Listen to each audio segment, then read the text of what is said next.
Hi, this is Utkarsh Singh. Welcome to Unacademy Offline Centers, Delhi. And in this particular session, we are basically going to cover or discuss anthropology as a discipline, nature, scope, meaning, and development of this particular domain. All right. I hope most of the viewers have already selected their optional subject, and it is hopefully going to be anthropology, because then only this session is going to be very fruitful for you. If you are in dilemma that which optional to select, you can go through one of our earlier short video that is available on Pathfinders by Unacademy, where we have covered what are the major criteria or standard protocols that you need to keep in mind before selecting any optional. Now, in this particular video, I'm going to give you a glimpse, a highlight of what anthropology is all about. Its origin, its development, what are the key areas that it is going to basically deal with.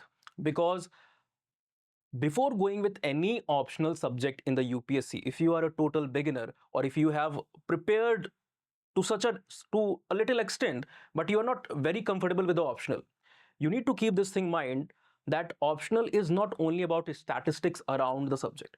For example, you must have heard from a lot of toppers that yes, I chose this particular optional because it is very short in nature, it is not very dynamic, hardly there are any questions that are coming from the current affairs. All right, the current affairs are not being directly asked. You can provide the case studies which are recent, you can provide examples, you can provide a lot of material in your answers. Basically, that is going to provide a huge degree of novelty. An examiner is going to reward you for the same. But direct current affair type of questions are not coming in this particular optional. So toppers will often mention it is short. Yes, it is a short subject. The depth is also quite balanced. At times we see the subject is very short in terms of the number of unit or the duration that it takes to cover the optional paper. But the problem arises that the depth is quite high. But anthropology managed to have a very balanced set of depth. All right. Secondly, I believe this is the only subject that is not monotonous in nature. This entire optional is divided into 6 sections, and all the 6 sections are offering you something new, a new perspective to look at the humans. All right. So social cultural anthropology precisely deal with the areas which are different from that of physical anthropology. And then physical anthropology can be easily distinguished from the area, another section that is called as archaeological anthropology. So not only it is going to help you build an aptitude and build a personality trait that will help you not only in the interview, but even after you have joined the services. Hopefully, when you get selected, you are at work, you are on the field, you will be able to find the relevance of this particular optional, the changes that it had made in you while you read this particular subject. There are few such subjects, I believe, that every aspirant needs to be taught a little at least, so that the aptitude that is generated through that particular optional is going to help you in the long term in the services. Anthropology is one such. So the interest level that is required for any optional, because uh, optional is precisely a more enduring bond as compared to the GS. You need to spend a considerable degree of time with this particular area, and also it is going to be contributing roughly approximately 30% to your entire marks in the GS. All right. So let us try to understand. I'll give you a highlight, a glimpse of what all you can expect from this particular optional. What is the meaning of anthropology? So, firstly, before discussing uh, the various branches, the various domains within anthropology, we need to look at what is the etymology of anthropology. All right. When we look at the word anthropology, it is often said that it has been derived from two different words. One is anthropos. These are two Greek words, basically. The other is logos. In each and every video that you'll pick up, each and every demo or orientation or introductory session that is available anywhere on YouTube, this is something that has been said so many times that probably people who are not even reading this particular subject or not choosing this as an optional are aware that yes, the etymology of anthropology is this. All right. Here, anthropos basically indicates towards men, mankind, or human. And logos here means the systematic study or the scientific study. All right. So precisely anthropology is nothing but the study of men. But ain't this definition or this way of describing anthropology very vague in its nature? I do believe that. So we need to add certain elements to this to make the definition holistic. What are those elements? What are those words? We say that anthropology is a study of men, but it is the holistic study of men in time and space. All right. So when we add these two elements in the definition, in the description of anthropology as a discipline, it makes it more comprehensive. The word holistic here basically indicates towards the fact that anthropology approaches men in a 360-degree manner. If you are somebody who's lover of cricket, you must have seen AB de Villiers play, or recently players like Surkumar Yadav. They play all around the field. If you watch their wagon, the area that they are covering in terms of the shot that are being hit, they are almost covering the entire length and breadth of the ground.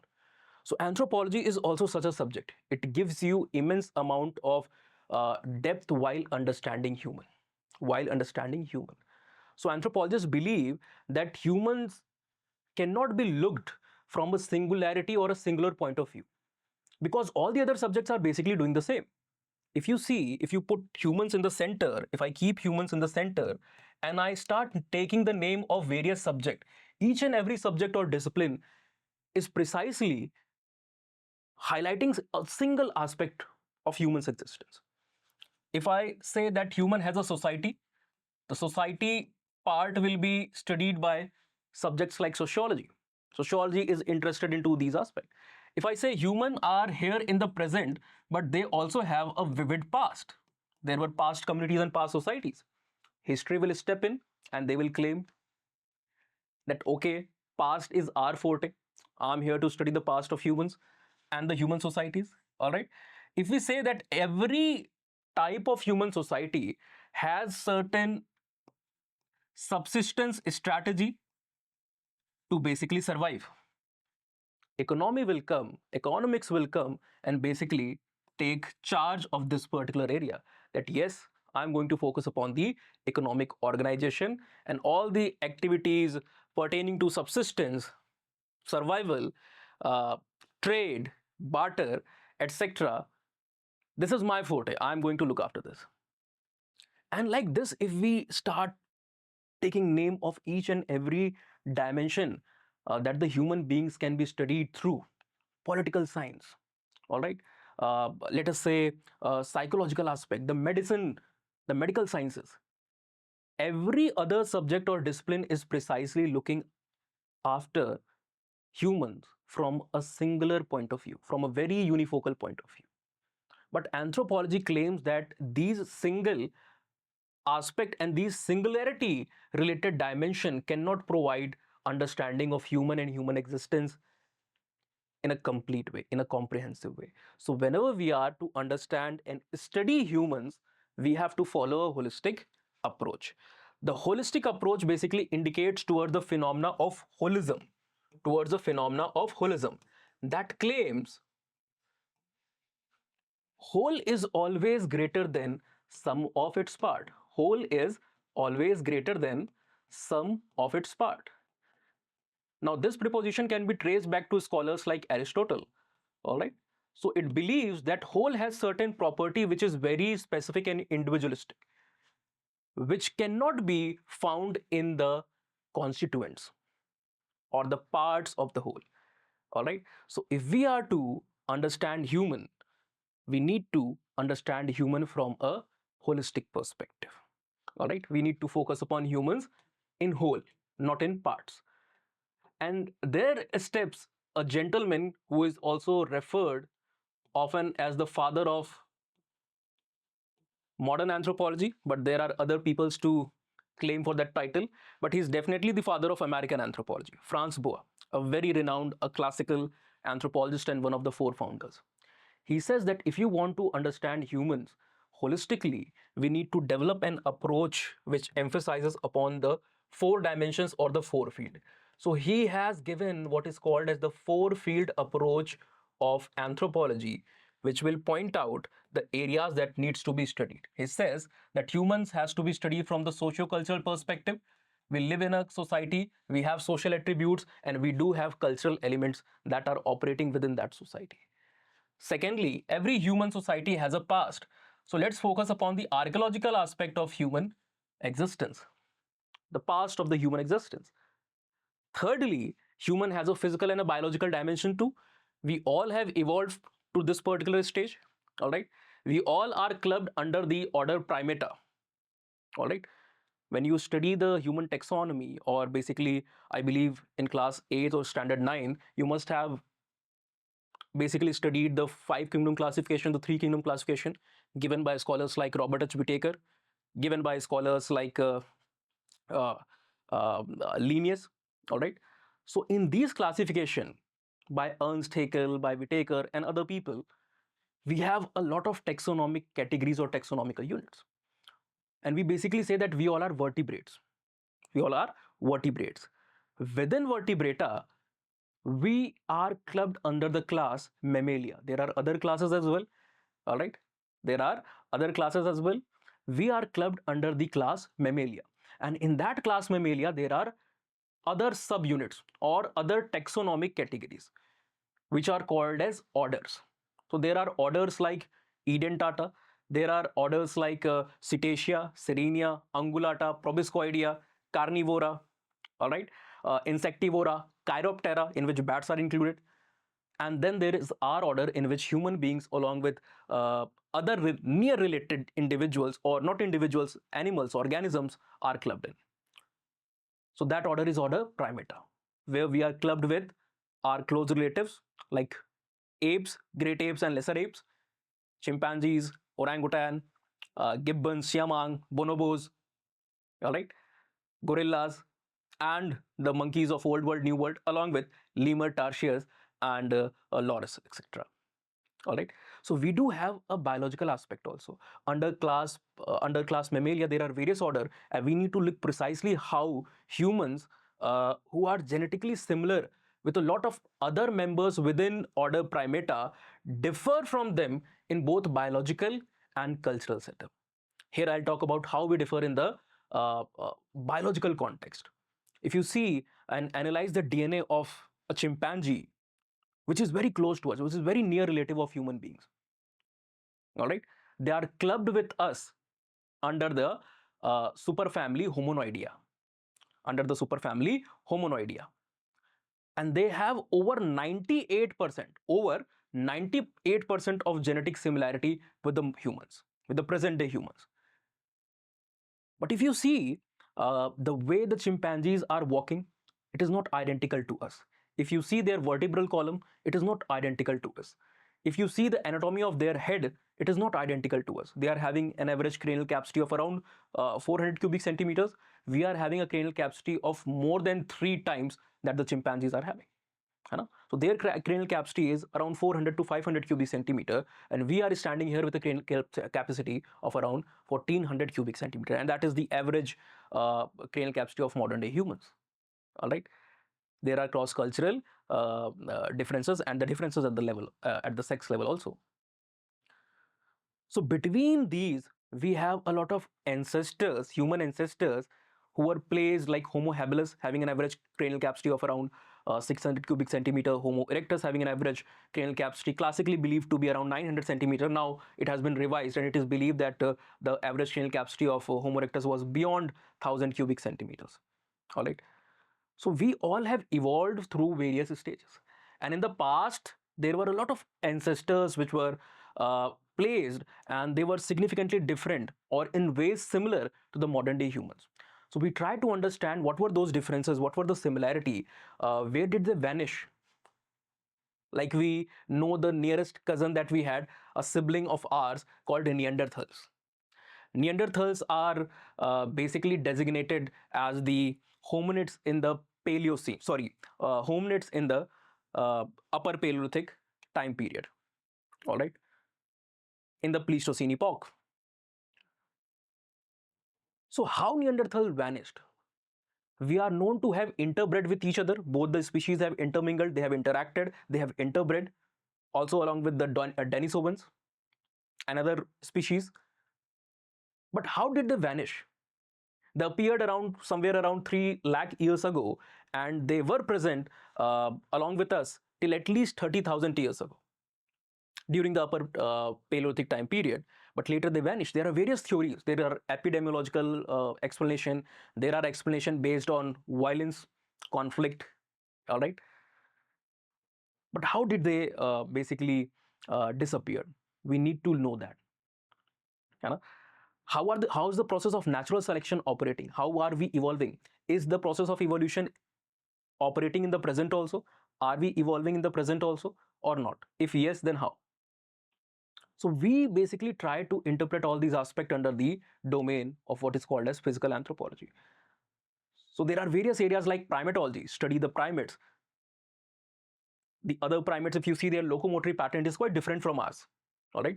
If you see a lot of monkeys and even gibbon, which is a lesser ape, they are very efficient brachiators. They brachiate from one branch to the other branch. And that is probably one of the best mode of arboreal adaptation. They are having a long arm basically to have that kind of locomotion in the air. But if you see human beings, we are not adapted for that arboreal locomotion. We are the only primate that has the ability to have a permanent and stable form of bipedal locomotion. So we are walking on 2 feet. Now you'll say that, sir, I have seen in some of the videos, chimpanzees can also stand on two legs. Definitely they can. A lot of other monkeys can also stand on 2 feet. You must have went to certain shows. There are certain traditional entertainers which basically have the monkey shows on the road in India and other parts of the world also. So you'll find that monkeys are being trained to basically stand on 2 feet and entertain the audience.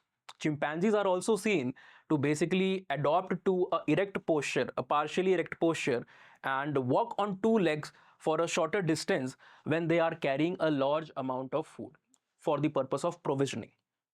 All right, for the purpose of provisioning. But that is not the adaptation and permanent mode of locomotion. That is not the permanent mode of locomotion, because for that they need to have certain anatomical changes that we have developed. What are those changes? If you see our vertebral column, if you see the spinal region, we have a S-shaped vertebral column. So these curves are basically acting to counterbalance the forces, to basically maintain the stability, to maintain the erect posture. All right. If you see the foot region, we are having a curved foot. All right. So there are two curves. One is medius-lateral, the other is dorsoplantar. Now this is also enabling us to maintain the posture. All right.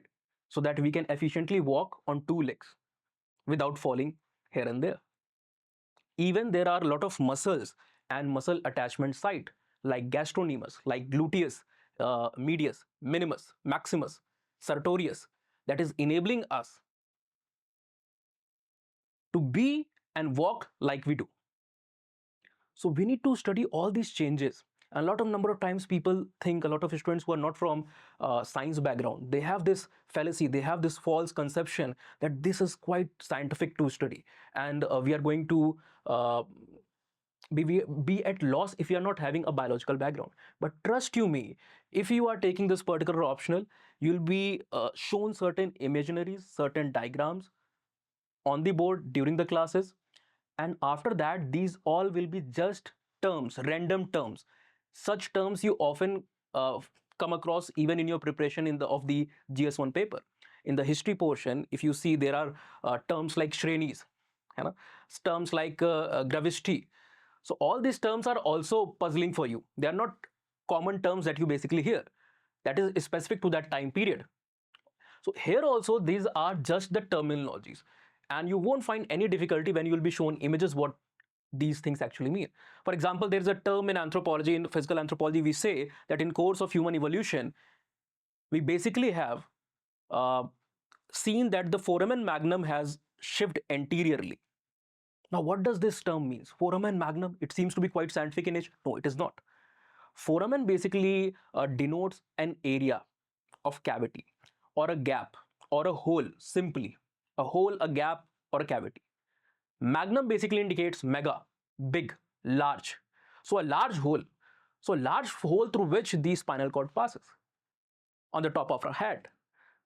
Now the other primate and our ancestor were having this foramen magnum a little on the posterior side. In the course of evolution, as an adaptation for bipedalism, this foramen magnum has moved anteriorly.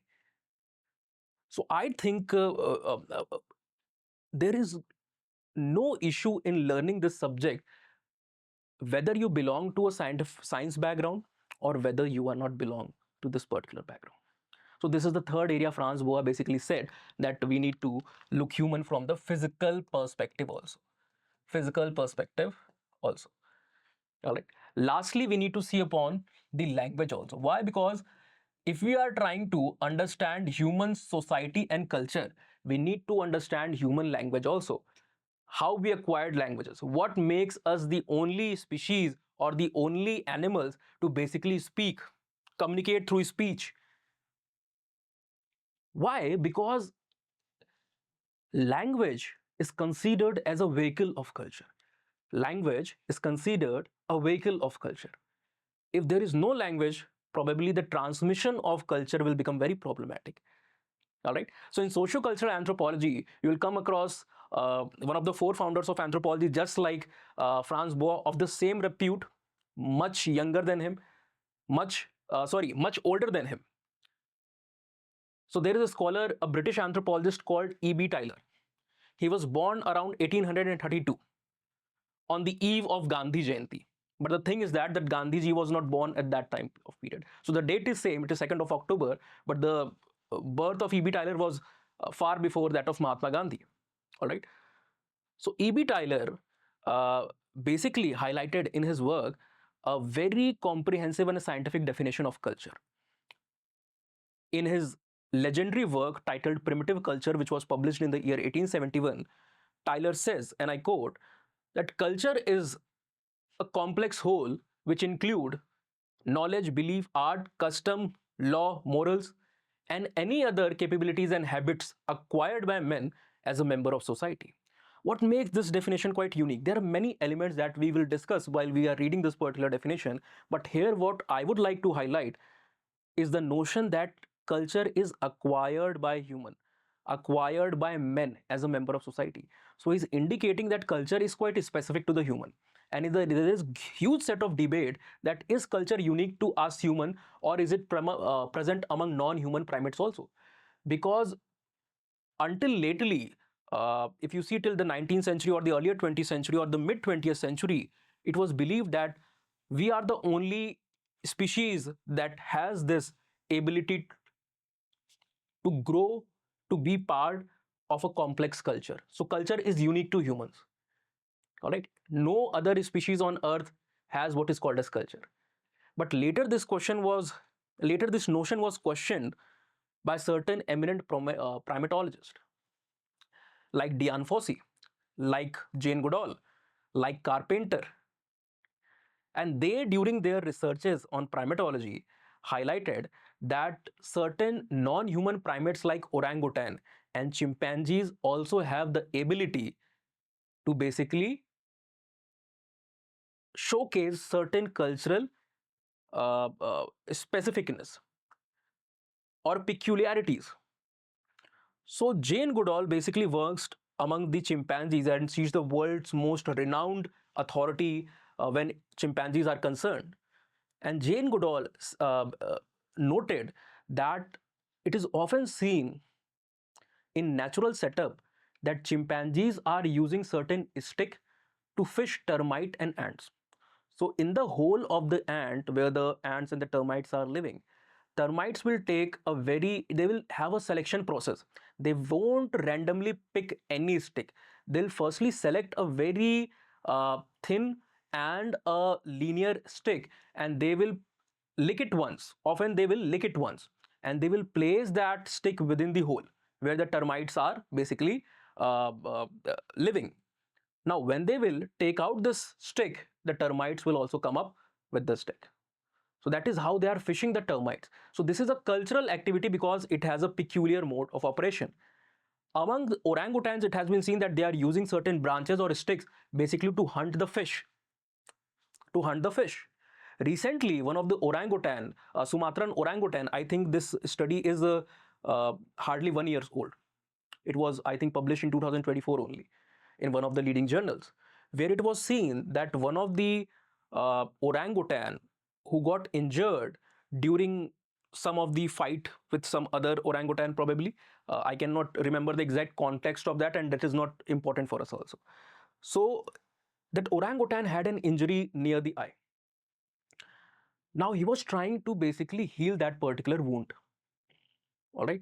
He selected a plant and took out the leaves of that plant and he started oozing the fluid of the leaf on the area of wound. He will apply it like a paste over the wound. And later, when some of the flies started getting attracted towards the wound, he basically kept the leaf on the wound so that any infection, probably, or basically, he can protect the wound from the flies, from the mosquitoes and other insects. All right. So, there was a complex phenomena where healing was first discovered amongst the non-human primate. They are taking care of themselves and they are not randomly taking out anything. When the leaves of these plant were analyzed, they were scientifically known and proven earlier to be associated with certain antimicrobial and antipyretic property. Some of the ethnic groups living in that particular area also use the same plant for various medicinal purposes. So do they have this sense of medication? It was a question that is of uh, very importance, high importance. So our notion was completely changed. But later it was argued by scholars that the complex nature of culture that is seen amongst the human is not something that is present among the non-human primates. Because we not only develop culture, we transmit it also through the means of enculturation and socialization. So it ensures that the next generation is also taking what we have acquired. So what we have acquired. So there is no loss of culture most of the time. But among the primate, if they are having this peculiarity, mostly that is specific to the group, to the band, or to that specific individual. Because orangutans are mostly solitary beings. They live in isolation. They not live in groups. Whenever they get adult of a certain age, they leave the basically territory where the parents were living with the orangutan, and they will come to have their another territory of their own where they'll have this mate selection. So they are solitary beings. So most number of times the information that is acquired, the skills that are being acquired as part of probably a cultural element is not transmitted to the next generation. But we have this complex ability to transmit our knowledge to the next generation so that we can ensure that there is continuous progression. Imagine us not having any knowledge or any information of what our ancestors have done in the past. We are drawing upon or we are reaping the fruit of what has been already done in the past, what has been already learned in the past by our ancestors. So that knowledge, that information is only transmitted through the agency of language. And that makes it quite important for us to understand the nature of language, the features of language, the origin of language, and what in the course of evolution basically enabled us to have this sense of speech, to have this important property of communication through speech. Because communication is a phenomenon which is seen among various species, among various organisms, probably all the organisms. In some physical, chemical, mechanical way, they are communicating. But what makes humans different is the uh, fact that we are having a complex communication system aided by well articulated speech, sign, symbol, gesture, and this language is having a rule. This language is rule governed. There is a grammar to it. There is a social and cultural context to it. All right. For example, there has been a work done by some of the scholars. Some of these scholars. Uh, there was a scholar named Joseph Casagrande. All right. So he decided that he will experiment and test one of the very important hypotheses in linguistic anthropology that is called as Sapir-Whorf hypothesis. There has been a previous year question asked from this topic also. All right. So these two are different individuals. And a very important fact that most of the people often miss is they have never contributed together any hypothesis as such. But some of the later linguistic anthropologists or cultural anthropologists basically studied their work and themselves hypothesized or given forward what is known as Sapir-Whorf hypothesis. So this gentleman, he is known as Sapir, and in his work of 1921 titled Language, he has provided ample amount of information on human language and defined language in quite well-defined manner. All right. Next is the individual called as Benjamin Lee Whorf. Benjamin Lee Whorf. So they both believed in what is called as linguistic influence upon our perception and on our behavior and or on our actions. All right. Sapir was a more strict believer, and that is why his school is called as linguistic determinism, because he emphasizes that language not only influences but it determines how we perceive the world, how we see the world. Whereas Wolf was a little less rigid in this context, and he basically says that he was a little flexible, and he basically says that language influences the way how we see the world, how we perceive what we perceive, our perception and the action and the behavior that is generated through that perception. So there is an important work that is being carried forward by Casagrande to basically evaluate this particular hypothesis, to test this hypothesis amongst the people of Navajo culture. So Navajo is a language, so there are communities which speak this particular language. So he took a sample where he included two categories of children, one who were exclusively speaking Navajo language, the other who were speaking Navajo and English. All right. And in this experiment, he asked them to simply identify which of the given object is similar to the other object. For example, a yellow robe, he placed a yellow robe and a blue robe together. All right. And a yellow stick and a blue stick together. Now he asked these children to basically identify that which of these is similar.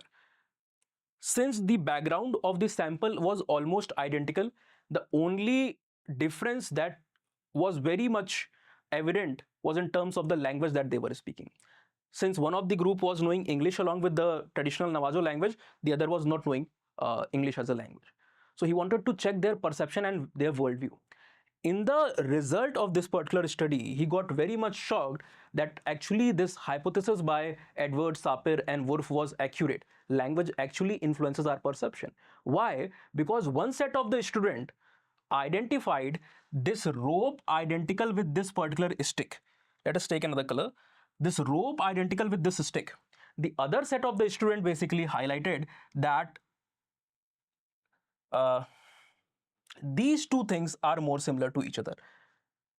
Why that is so? Because one of the set of children had this idea that they will categorize things based upon the shape, while the other was finding the similarity in terms of the color. In terms of the color. So basically, this difference generated from there. So language basically influences how we see the world. There is another set of experiment, or not experiment, an observation which was made by Benjamin Lee Whorf himself. He was stationed as a fire insurance agent during his earlier life, and he observed that the sites were basically having two containers. The sites were actually having two containers. One of the container was having, in fact, yes, one of the container was having gasoline, the other was not having gasoline. So basically, one was a container full with gasoline, the other was empty. The other was empty.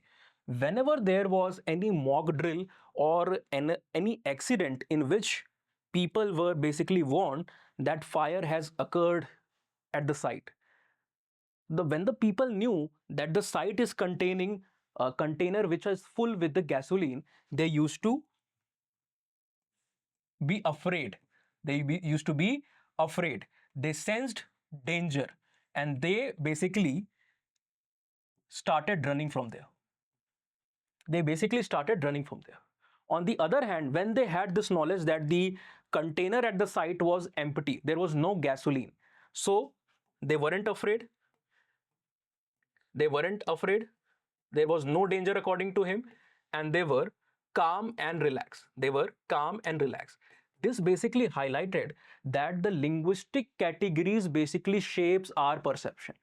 All right. So the linguistic categories, that is full or empty. The linguistic category, the full or empty, is basically influencing your perception. Are you perceiving fear and danger, or are you not perceiving fear and danger? And this perception, which is influenced by the linguistic categories or by the words, will basically influence your action and your behavior.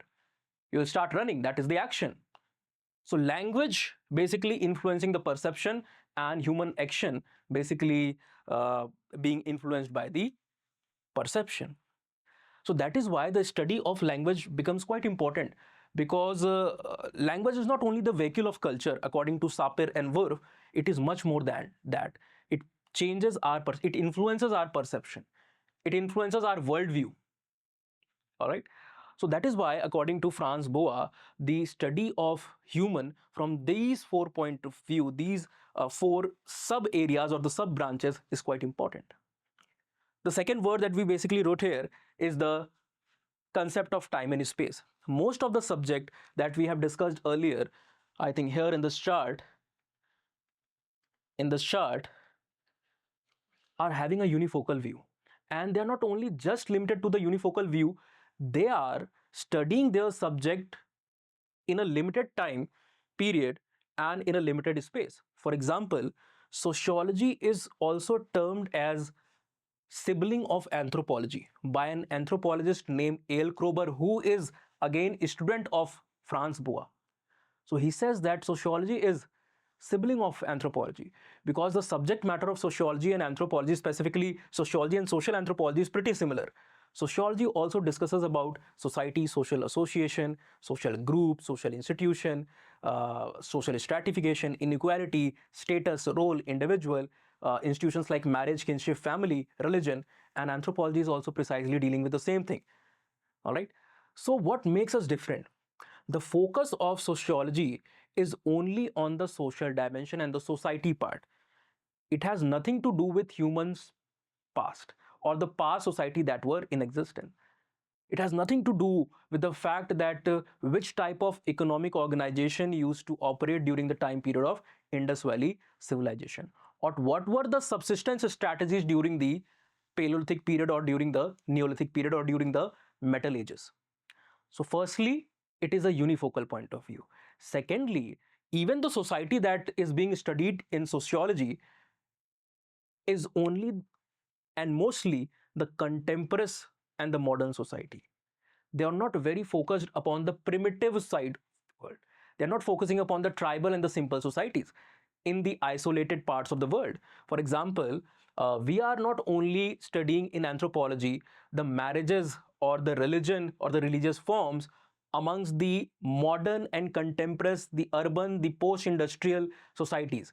We are interested in understanding what form of religion is practiced among the people of Andaman and Nicobar Island. So it is quite a small space. It is having just 6 tribal groups. There are more than 715 tribal groups in India, scheduled tribes in India, out of which 6 are present in the Andaman and Nicobar Island. And out of these 6 scheduled tribes, 5 are categorized under PVTGs also, particularly vulnerable tribal group. I hope you do know what are PVTGs. Definitely, it is also part of your GS portion. All right. So these groups are very at risk of cultural erosion. The number has significantly reduced. Some of the tribes in the Andaman claim total isolation and they do not want any contact with the outside world. For example, in the North Sentinel Island, you'll find a tribe called as Sentinelese. Their number has reduced to less than 40. The last reported number was under 40. Around 38, 39 individuals are being reported, since we do not have any cultural contact or any physical contact with that community. So we are, as an anthropologist, interested in trying to know about the social institution, the cultural institution, the practices of even the most isolated groups in the world. We are interested in knowing the worldview, the life choices, the dietary practices, the custom, and the physical aspect of Eskimos in the Arctic. We are also equally interested in knowing the people of the Kalahari regions. All right. So our focus is not only limited to the modern and the contemporary society. We are doing in-depth studies, ethnographic studies among the tribes which are hardly talked about, among the population that is being hardly discussed in any other subject. In any other subject. And we do not just sit in the air conditioned room to study these population. We go on the field and we do a field work research to get an idea and glimpses of what their world is all about, what are their problems, which kind of social and cultural institution they have. There is a scholar titled, there's a scholar named Bronislaw Malinowski. During the First World War, he basically went to the region of Papua New Guinea. There was a island called as Trobriand Island. He started studying the Trobrianders, and later his movement was restricted due to the First World War. Due to the First World War. So he planned probably to study the tribe for a limited time of period and then move to the other island groups and other communities. But his movement was curtailed.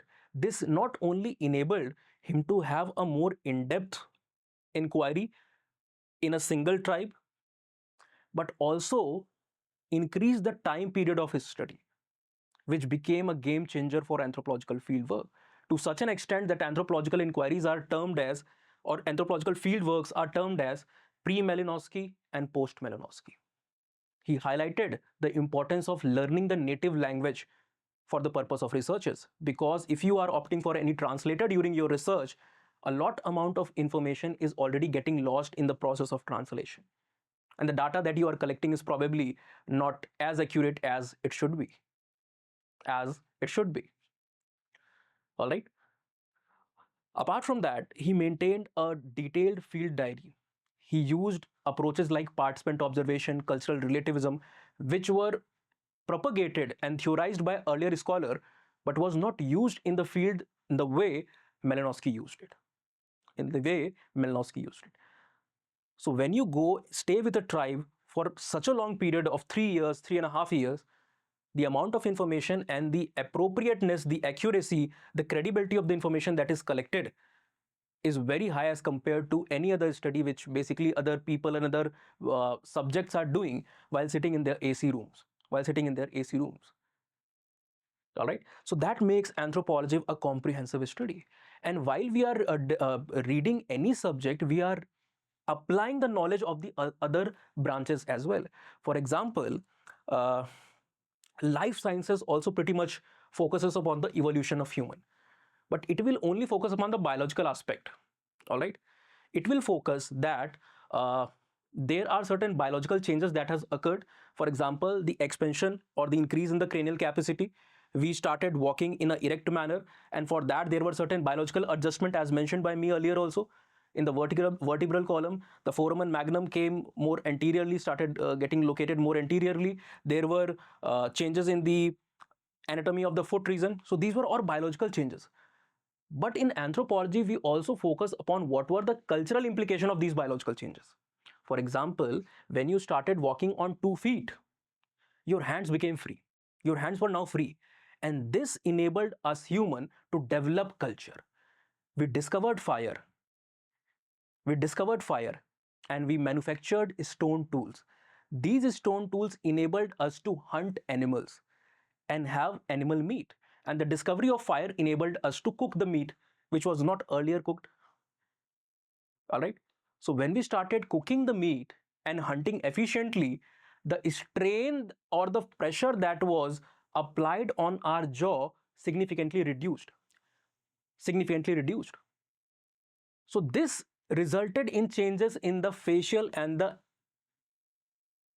jaw profile of humans. There was a shrinkage in the facial profile. The jaw also became smaller. The muscles that were associated with the large jaw, like the masseter, like the temporalis, they also got relaxed, shrinked a little. All right. So you see that there were biological anatomical changes which were associated with bipedalism, and that triggered what we call as the changes in the cultural terms, that is discovery of fire and manufacture of stone tools. Now this cultural change, that is discovery of fire and manufacture of a stone tool, enabled us to generate more biological changes again, that is change in the shape and size of the face. The cranial capacity further increased, the facial proportion started reducing. So there were sagittal crest and the nuchal crest at the back of the head. Sagittal crest at the top here and the nuchal crest at the back, which were basically the muscle attachment site.